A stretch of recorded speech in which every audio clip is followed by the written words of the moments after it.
तो hello friends, I welcome you on my YouTube channel Rajput steno coaching classes. Friends, कल हम पिछली videos में आपको टेंस पढ़ा रहे थे। टेंस से रिलेटेड आपके लिए दो वीडियोज अपलोड कर दी गई हैं। दो वीडियोज में मैंने ओनली टेंस का बेसिक पार्ट करवाया है और टेंस के बेसिक पार्ट में मैं आपको टेंस की डेफिनेशन बता रहा था और टेंस की डेफिनेशन मैंने कंप्लीट भी कर दी थी। ठीक है, आई होप आपको पिछली वीडियोस के कुछ सीखने को मिला होगा। तो अब उसी से आगे बढ़ते हैं। उससे पहले मैं आपको टेंस की जो डेफिनेशन थी, बेसिक डेफिनेशन और वेरिएबल डेफिनेशन बता चुका था। वेरिएबल डेफिनेशन और फिक्स डेफिनेशन। फिक्स का मतलब होता है वो डेफिनेशन जो फिक्स्ड है, और फिक्स डेफिनेशन के अनुसार मैंने आपको बताया था, फिक्स डेफिनेशन के अनुसार किस टेंस को प्राथमिकता दी गई थी। तो उस टेंस का नाम था क्या? Past indefinite. ठीक है, तो इससे पिछली वीडियोज में मैं आपको यहाँ तक कवर करा चुका था। वेरिएबल डेफिनेशन के अनुसार वे सभी टेंसेस मान लिए गए थे जो मैंने क्या बताया था, किसी भी टाइम पर किसी एक्शन की प्रोसेस की इंफॉर्मेशन देना क्या कहलाता है? टेंस कहलाता है। ठीक है, तो यहाँ तक अपन पिछली वीडियोज में कवर कर चुके थे। आई होप आपको वो पिछली वीडियोज पसंद आई हो। तो आगे बढ़ते हैं। आज से हम स्टार्ट कर रहे हैं प्रेजेंट इंडेफिनिट टेंस। अभी तो क्या चल रहा था, इसका बेसिक चल रहा था। अब जनरली यहाँ से पढ़ना स्टार्ट करते हैं, जो सभी लोग यहाँ से पढ़ाना स्टार्ट करते हैं। बट लेकिन मैंने सबसे पहले इसका क्या करवाया? बेसिक करवाया। अब उससे आगे स्टार्ट करते हैं। क्या है प्रेजेंट इंडेफिनिट टेंस? क्या होता है प्रेजेंट इंडेफिनिट टेंस, उसको समझेंगे। वैसे मैं इसकी डेफिनेशन आपको पहले ही बता चुका हूँ कि प्रेजेंट इंडेफिनिट टेंस क्या होता है। देखना, किसी भी टाइम पर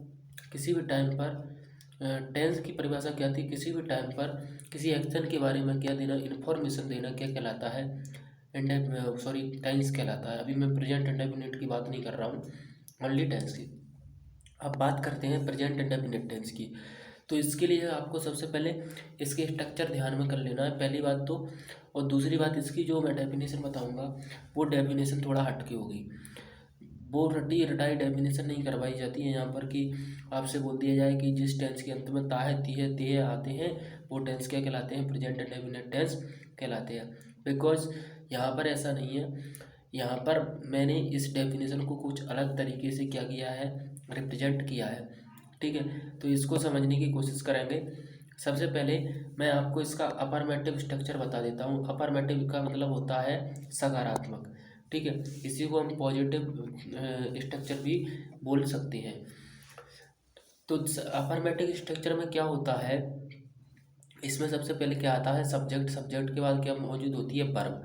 ठीक है, और वर्ब यहाँ पर एक पॉइंट और क्लियर कर देता हूँ कि यदि सब्जेक्ट अगर सिंगुलर हो, सब्जेक्ट अगर सिंगुलर हो तो वर्ब भी क्या होगी? वर्ब भी सिंगुलर होगी।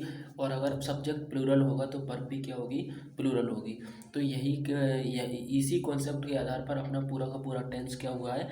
रटा हुआ है। ठीक है, तो सब्जेक्ट सिंगुलर तो वर्ब भी क्या होगी? सिंगुलर। और सब्जेक्ट प्लूरल तो वर्ब भी क्या होगी? प्लूरल।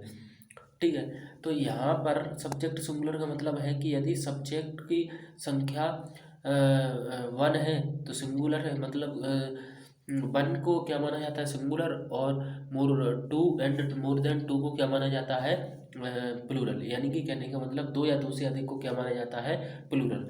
ठीक है, तो यहाँ पर मैं आपको क्लियर कर दूं कि यदि सब्जेक्ट सिंगुलर है तो वर्ब भी क्या होगी? सिंगुलर। और सब्जेक्ट प्लूरल है तो वर्ब भी क्या होगी? प्लूरल। बिकॉज क्या होता है कि जब भी अपन सिंगुलर प्लूरल से रिलेटेड कुछ एक टॉपिक पढ़ना पड़ेगा अपन को, नाउन। नाउन में पढ़ाया जाएगा कि सिंगुलर प्लूरल होता क्या है। ठीक है, तो इसके लिए आप ओनली इसका बेसिक इंट्रोडक्शन समझ लेते हैं कि सब्जेक्ट को जब भी सिंगुलर से प्लूरल में परिवर्तित किया जाता है तो बेसिकली प्लस उसमें या तो एस ऐड किया जाता है या फिर उसके कुछ बेसिक रूल होते हैं उसके माध्यम से। बट अगर इसकी बात की जाए तो इसमें क्या होता है?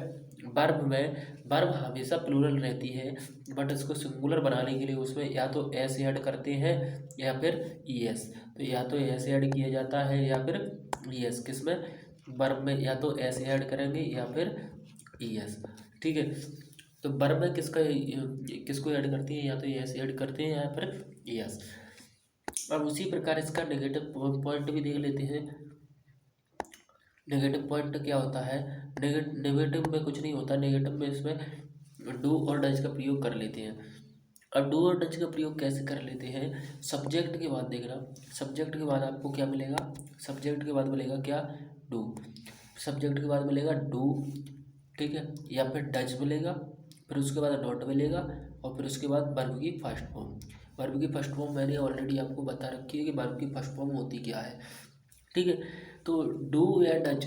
अब अब फिर इधर यहाँ पर आके उसमें वर्ब की फर्स्ट फॉर्म है ना, वो कभी भी चेंजेस नहीं होगी। उसका रीज़न यही है कि जो सब्जेक्ट के पास में होती है उसी पर सब्जेक्ट का क्या होता है, इफेक्ट होता है, अदर वर्ब्स पर उसका इफेक्ट नहीं पड़ता। तो कहने का मतलब यदि सब्जेक्ट सिंगुलर होगा तो वर्ब क्या होगी, उसके साथ क्या लगाएंगे, डज, उसके साथ क्या लगाएंगे, डज, और अगर प्लूरल होगी तो उसके साथ क्या लगाएंगे, डू। तो सिंगुलर होगी तो उसके साथ क्या लगाएंगे, डज, और प्लूरल होगी तो क्या लगाएंगे, डू। और अपन जानते हैं कि नेगेटिव सेंटेंस है तो इसमें क्या आएगा, नोट का यूज तो कंपलसरी है, तो नोट का यूज तो कंपलसरी है ही। ठीक है, तो यहाँ पर ये नेगेटिव सेंटेंस भी आपको आई होप क्लियर हुआ हो। उसके बाद जो बेसिक सी चीज़ें हैं जो कि बचपन में सिखाई जाती है, देखना इधर आगे बढ़ते हैं इंटरोगेटिव सेंटेंस में।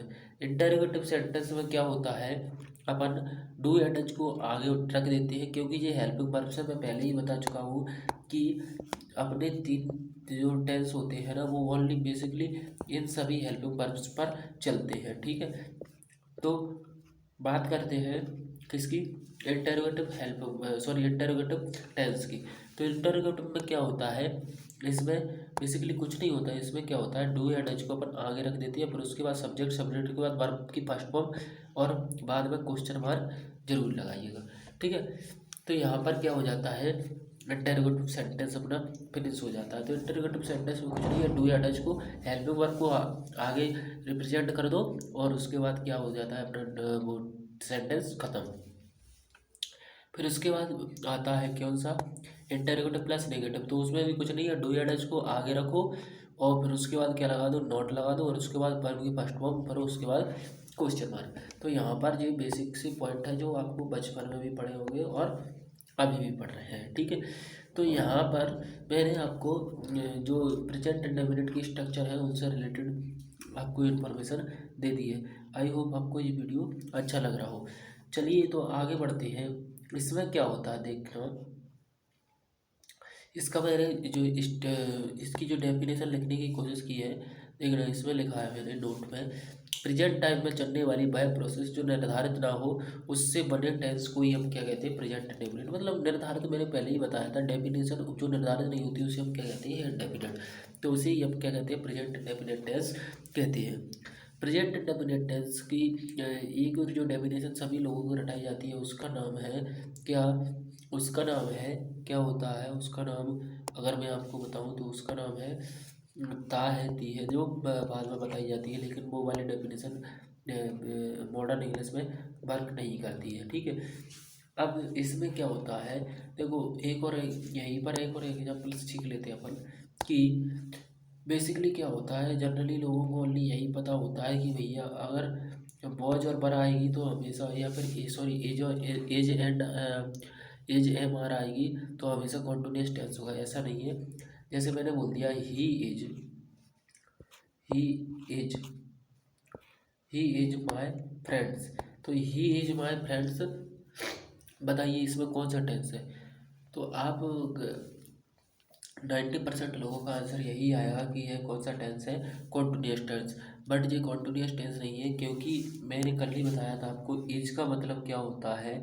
एज का मतलब होता है क्या, एज का मतलब होता है फर्स्ट फॉर्म, यानी फर्स्ट फॉर्म का मतलब क्या बताएगी ये, प्रेजेंट टेंस।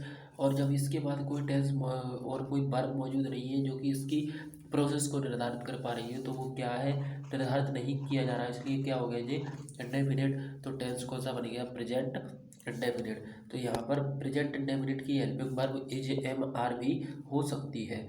आई होप आपको क्लियर हुआ हो।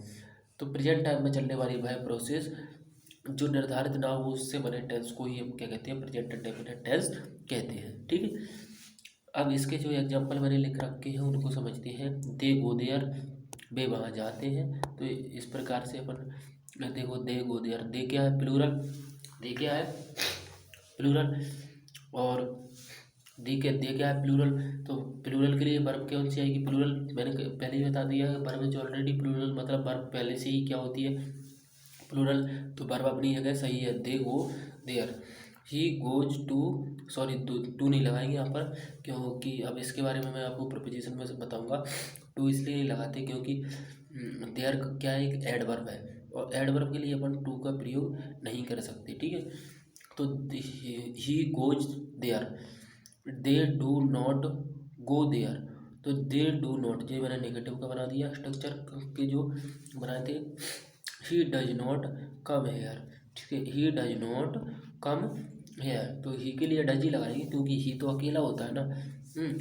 Do you want to them, do you want to them, तो इसीलिए यू के लिए डू लगाया जाएगा, और इसके लिए question mark. Does he do work, तो डज ही डू वर्क। आप बोलोगे कि ये ही के साथ डू क्यों आया, ही के साथ डू इसलिए आया क्योंकि जे मैन वर्ब है और जे हेल्पिंग वर्ब है। Does they not go there, does they not go there, तो यहाँ पर ये मिस्टेक हो गया, डू दे नॉट करना पड़ेगा, do they not go there. तो यहाँ पर ये सॉरी जो एग्जाम्पल थे वो भी कंप्लीट हो गए।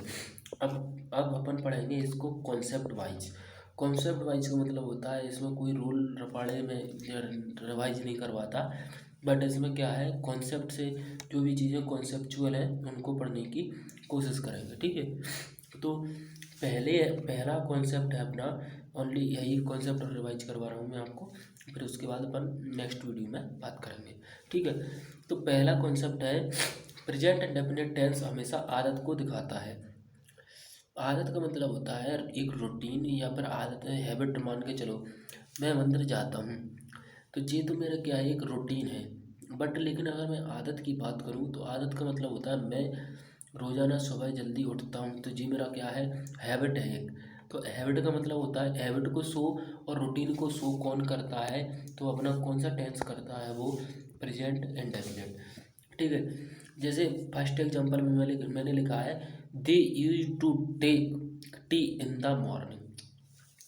यहाँ पर मैं एक और चीज़ बता रहा हूँ आपको, यूज टू जो वर्ब होती है ना, यूज टू, यूज के बाद जो वर्ब होती है ना, यूज वर्ब, यह भी अपने आदत को शो करने का वर्क करती है, मतलब कार्य करती है आदत को शो करने का।